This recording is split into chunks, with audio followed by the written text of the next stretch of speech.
Shalom Lakulam. This is part 2 of how to properly keep the Shabbat. This isn't going to be a long drawn out video. As requested a few months back, I promised that I would do a video on conducting some Shabbat blessings in Hebrew. I will be going over the lighting of the candles, the blessing over the bread and wine for sanctification, and I'll also be touching on some topics that I mentioned in the previous video, part 1 of this series. So let's begin. On the evening of Shabbat, we open up with what is known as Seder Leil Shabbat, which literally means the order of Shabbat night. I start my evening with Kiddush. Kiddush means sanctification. These blessings that I will be going over are traditional Hebrew Jewish blessings. I know some of you may have an issue with me bringing some Jewish prayers to you all, but the prayers or blessings are scripturally sound, so I'm using them. That being said, you most certainly don't have to use these particular blessings for your memorial or kiddush. You can say your offering to Yahweh in English. Just because it's in Hebrew, it doesn't make the blessing more righteous than the other. This is just for those who would like to incorporate our mother language in their petitions to Yahweh. So the first thing I do when I open my Shabbat is during the sunset period, not after, is to recite a blessing over the candles. Again, this needs to be before sunset, as we have a commandment not to light a fire in our habitations during the Shabbat. In my previous video, some individuals had an issue with me saying that it is okay to light an oven or a stovetop on Shabbat to reheat your already pre-cooked foods on Shabbat. And the accusation here is that it is breaking Shabbat because I am, dealing with fire. So I'm going to address that in just a moment. But first, let's go over the blessing first. Baruch atah Yahweh Eloheinu melech haolam asher kitshanu b'mitzotau wetziwanu lehadlik ner shel Shabbat. Again, that is Baruch atah Yahweh Eloheinu melech haolam asher kitshanu b'mitzotau wetziwanu lehadlik ner shel Shabbat. Last time. Baruch atah Yahweh Eloheinu melech haolam asher kitshanu b'mitzotau wetziwanu lehadlik ner shel Shabbat. And this means, blessed are you, Yahweh our power, King of the universe, who has sanctified us with his commandment and commanded us to kindle the light of Shabbat. So to keep it brief, the light symbolizes many things. The word of Yahweh being a light to guide us in our ways. Yehoshua being the word of Yahweh is also that light to the world. We've also been called to be lights to the world and to have his light shine inside us continuously, never ceasing. It also says in this blessing that he commanded us to kindle the light of Shabbat. One may look at this and say that nowhere in the Bible does it say to light a candle on Shabbat, which is true. It does not say anywhere verbatim to light a candle on Shabbat. And what I'm about to say will eventually segue into me addressing the topic of lighting an oven during Shabbat.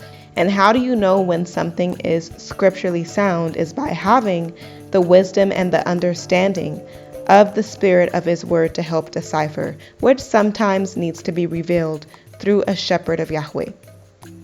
And just for another example, one could look at Paul and even Yehoshua and say that they added a lot to the word of Yahweh. By number 1, for example, Paul, he said that the woman needs to cover their hair during prayer. Or Yehoshua, he said that one who divorces outside of reason of infidelity commits adultery. Or Yehoshua, he picked wheat on Shabbat.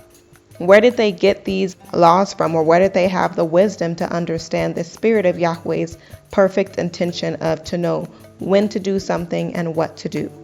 So I'm bringing this back to the candle lighting. It says that he commanded us to light the candle on Shabbat. This is symbolic of the tabernacle, which he had commanded the priest to have a candle lit for 24 hours, which also out of many things symbolized the eternity of entering into that eternal rest, which the elect will see one day. And before the world had electricity, every household kept a candle, a torch, or some sort of fire going for cooking, for light, for warmth in the house, for heating up water, and so forth. So let's read Genesis chapter 2. It says, "On the seventh day Yahweh finished his work that he had done, and he rested on the seventh day from all his work that he had done." So what is the work that he did for the last 6 days? It was from creation and formation. And I say creation and formation because if you ever look into the Hebrew, it specifies the things that Yahweh created, meaning that he made something out of nothing. And it also specifies when he formed something, meaning he already had pre-existing matter to generate that object. Forming or shaping something oftentimes involves altering or changing an object's original structure. And of course, creation, this is the process of bringing something into existence that was not there before. So if you look at the commandments that we've been told not to do during the Shabbat, which there's not many, they all reflect a form of creating something, altering something, or just pure work, such as harvesting or farming, for example. This is hard work, and again, it's a form of creation as you are planting or bringing or forming something into existence. Or even the commandment of not to cook during Shabbat. Yes, this is a form of obviously making something. By the time you're turning a tomato into sauce, you have altered its natural state into doing something.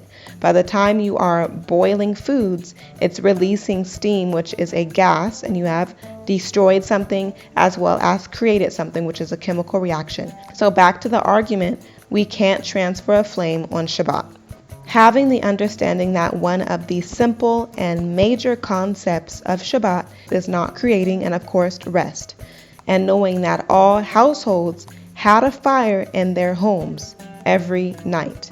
So a comment was made, just for example, that we didn't have stove tops and ovens back then, therefore we shouldn't be using it on Shabbat. Well, if you want to put it in that way, I'd say probably 70% or even more of the things that we have today did not exist back then.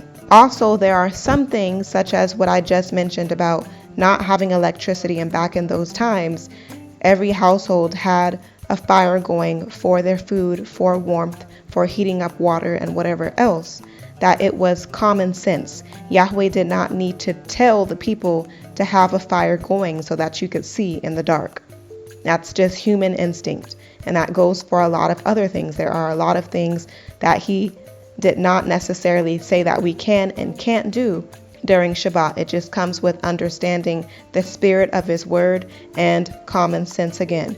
That could also go back towards the first video when I mentioned that there are no sexual relations during Shabbat. There's no scripture that says that. But if you understand the concept of his word, of not enjoying your own pleasure, of not creating or not being unclean during a day that we are commanded to be sanctified and holy and set apart, this would tell us that this type of activity is forbidden. It says, "Do not light a fire in any of your dwellings on the Sabbath day." So the word in Hebrew is ba'ar, and it means to burn, to consume, to kindle, or to set on fire. And in English, they have slightly different connotations, but in Hebrew, like many words, you'll have one word and they have several different meanings. But in English, we'll use them at different times. And in this case, it comes with learning the language and understanding context in which he's using it. And of course, again, understanding the spirit of the matter. So it says here, according to the translation, to burn. So if you believe that absolutely nothing should be burning, whether that be a wick, a log, a torch, then that means at around 5, 6 o'clock when sun sets, everyone was just sitting in a pitch black house eating dinner and talking to each other. Incense, we know for a fact, our forefathers burned during their feast days and Shabbat, as it talks about it in the prophets. In order to burn incense, you have to set it on fire, on heat, or something that is burning. And they did not have instant man-made coals like we have today, which means they had to have had a fire that was burning for fresh coal. Also, just to speak a little bit more about the incense burning, we can burn resin, but we're not allowed to burn fresh herbs like sage or any type of flowers or shrubs. All of these are living things, unlike resin, which is just sap. This would almost be similar to throwing vegetables or herbs on a flame. This is cooking. So again, let's read it. It says, do not light a fire on the Shabbat day. That means you are creating something.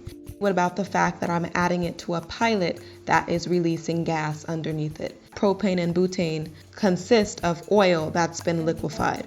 We know for a fact that our forefathers used oil lamps back then.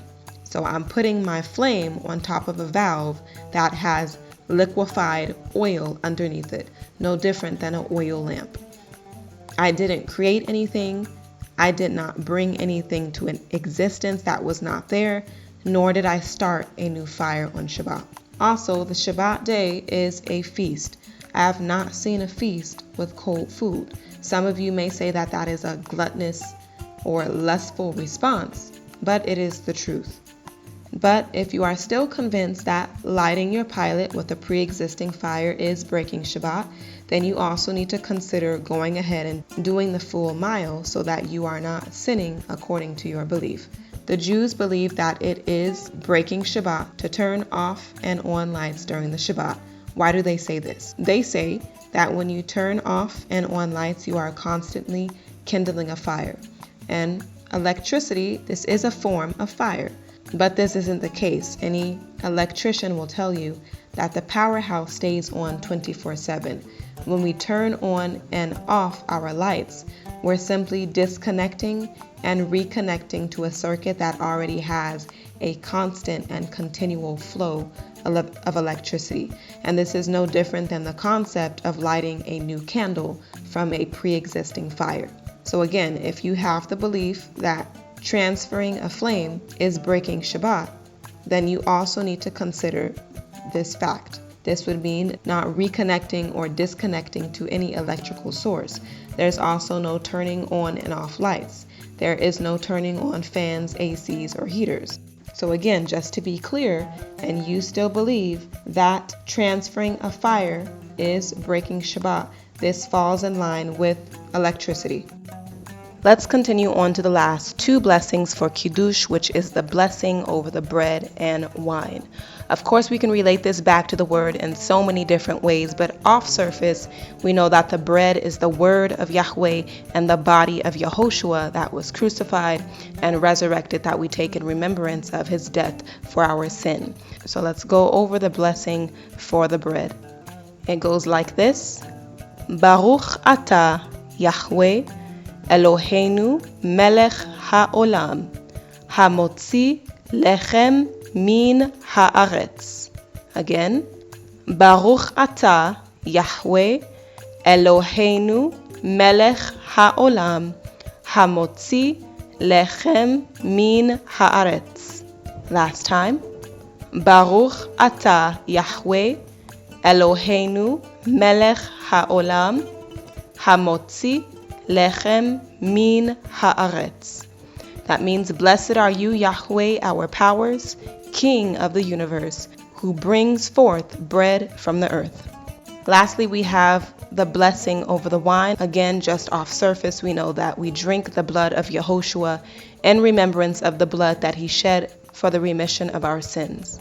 It goes like this: Baruch atah Yahweh Eloheinu melech haolam, Bore Pri Hagafen. Baruch atah Yahweh Eloheinu melech haolam, Bore Pri Hagafen. Last time, Baruch atah Yahweh Eloheinu melech haolam, Bore Pri Hagafen. That means, blessed are you, Yahweh, our powers, King of the universe, who creates the fruit of the vine. And by the way, just in reference to all the prayers, it says Eloheinu melech haolam. That not only means universe, but that also means everlasting. So that can also translate to everlasting king, or even king of the universe. So that concludes the order of conducting in Hebrew the Kiddush or memorial of Yehoshua.